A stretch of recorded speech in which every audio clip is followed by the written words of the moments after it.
My name is Rita Hart, and I'm running for Congress in Iowa's 2nd Congressional District, and I'm happy to be here at Iowa City talking to you today.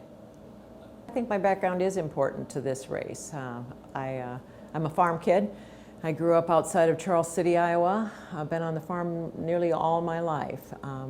Grew up there on a dairy farm with 8 brothers and sisters, and went to the community college there, but ended up in eastern Iowa because I did my student teaching in Clinton, and I've been in eastern Iowa ever since.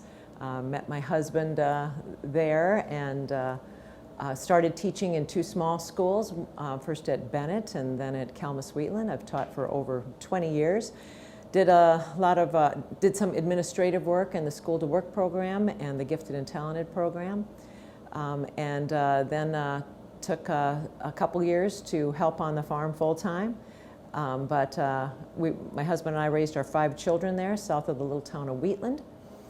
And I ran for the state legislature in 2012, served there for 6 years before running for the lieutenant governor position in the last election cycle.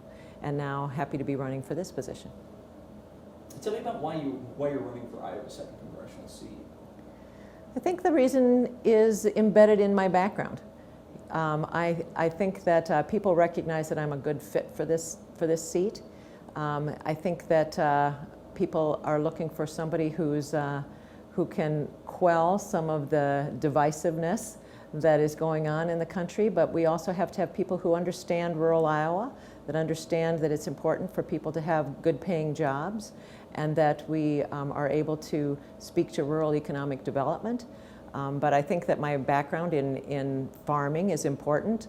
There's a lot of the issues that surround agriculture right now, and my background in education is important, as we know that education is important to all of us, but it's also a big issue for rural economic development. And so those are the reasons that, my background as a farmer, as an educator, as a volunteer, as a mother of 5 children, make me a good fit for this district. And to be honest with you, I miss being a state representative. I really truly enjoyed my job as a state senator, and really miss having that opportunity to work hard for a constituency. So all those reasons put together make me happy to be involved in this campaign and working really hard.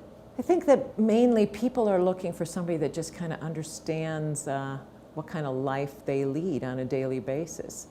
And so again, my background as living on the farm all my life, Paul and I bought our place back in 1986. Things were pretty tough in the farm world in 1986. So now we're facing another farm kind of crisis like that, not as bad as the 86, and let's hope it doesn't get any worse. But as a result, people, because agriculture is so dependent on the rest of the economy is so dependent on agriculture, I think people are looking for somebody that understands that and understands how important it is to provide resources to people who live in small towns and in rural areas. That's something as a state senator that I've worked very hard on. Created an economic development coordinating council that provides us an opportunity to communicate across the county with the things that matter to people economically.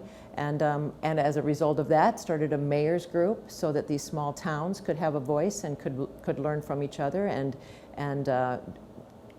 find out how they could better serve their constituents in these small towns.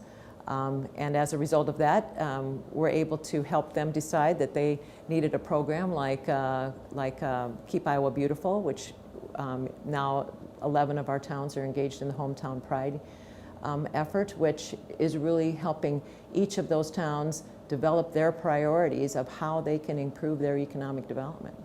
So I think that kind of background of practical, common sense kind of solutions, looking for ways to help people bridge these divides, I think people are looking for somebody like that. Again, I think we need to recognize that there are some core issues that are important to everyone. And from talking to people all across the district, I think that's pretty clear that economic development, better paying wages, that is always huge concern for people, and that we have to tap into that and really understand in each of these areas. You know, Iowa City is much different than Columbus Junction, is much different than Davenport or Clinton or Calamus, right? So we have to have somebody that really understands the district and is willing to listen to the people that live in each of those places and figure out what resources and what common sense kinds of solutions can really help an area succeed economically. But also there are issues like healthcare that affect everyone. And healthcare is an issue that, you know, I hear about on a daily basis with people that are concerned that they have access, that we're going to put our differences aside and actually come up with good, strong policy that allows people to get the health care that they need and to have the kinds of insurance that they can afford, that they're not going to go bankrupt when they get sick, that our deductibles and our co-pays and are going to be reasonable. So those are concerns that affect everyone. Now they affect people differently depending upon where they live, and I think rural Iowa is an example of that. Their access to healthcare is much different than somebody's access in Iowa City. But it's important for all of them, right? And we have to make sure that our policy makes it so that it doesn't matter where you live. Healthcare is important to all of us. And so those are some of the kinds of issues. And again, it comes down to listening, showing up, listening, making sure that you understand this district, understand the challenges that present themselves, that you're going to listen to what people are telling you, and that then you're going to care enough to act on that and get something done. I think what is clear is that people want to feel like they've been heard. And so regardless of whether you're a progressive in Iowa City or if you are a very conservative person in a rural part of the district, you want to know that somebody is listening to you, and that you can have faith that this person is going to be in your corner, that they're going to work in your best interest. So that just comes down to caring about these issues that we know affect everyone, caring enough about health care to provide to listen to what is needed and then provide the kinds of lifts that people need in order to have the health care that they deserve. Same thing with economic development, with good paying jobs, with let's take an issue that I think that has caused a great divide, and that would be on climate change, right? Where we've had some really divergent opinions on that issue. What everybody wants is to be able to hand down a world that is good for their children and their grandchildren. Upon that, we can all agree. We can all agree that we want clean water, that we want to leave this place better than what we found it. It's about getting there, about what the specific steps are that we can take to get there. And we know a lot of things. We know a lot of things that we can do that will really make a difference. But we have to have those kinds of conversations that are based in trust and authenticity. We have to have the kinds of conversations that say, I care about this issue.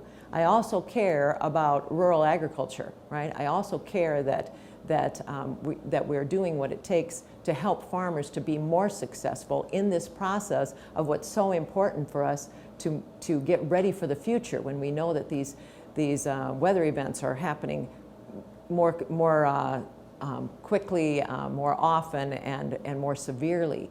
So we have to work together. And again, I think that's where my background in agriculture helps me to have those kinds of conversations where we can find that common ground and actually get something done. So any campaign has specific issues that really speak to what people want to know. What are you going to do? Where do you stand? That kind of thing. So sure, when people look at a congressional race and they know you're going off to Washington, D.C. and be one voice of many, that's a different kind of conversation than when you're running for the governorship and the lieutenant governorship, where you have a little more ownership on what takes place.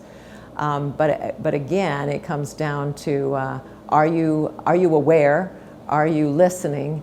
Are you standing up for those issues that really matter to people? And in the end, are you going to work hard? Are you going to care enough to be at it every day as hard as you can and really listen to those people? And that's one reason why, again, you know, I look forward to the challenge, because this is kind of work that it's difficult in its own way, but it's also rewarding, because in the end, people just want you to care, and that's something all of us should be doing. I tell people a lot that that we all have to step up in every single way we can. Not everybody can run for public office, but we can all do something. This is something I can do, and it's something I want to do well. And so that is what drives me, and I think that's all that people really expect from a public servant.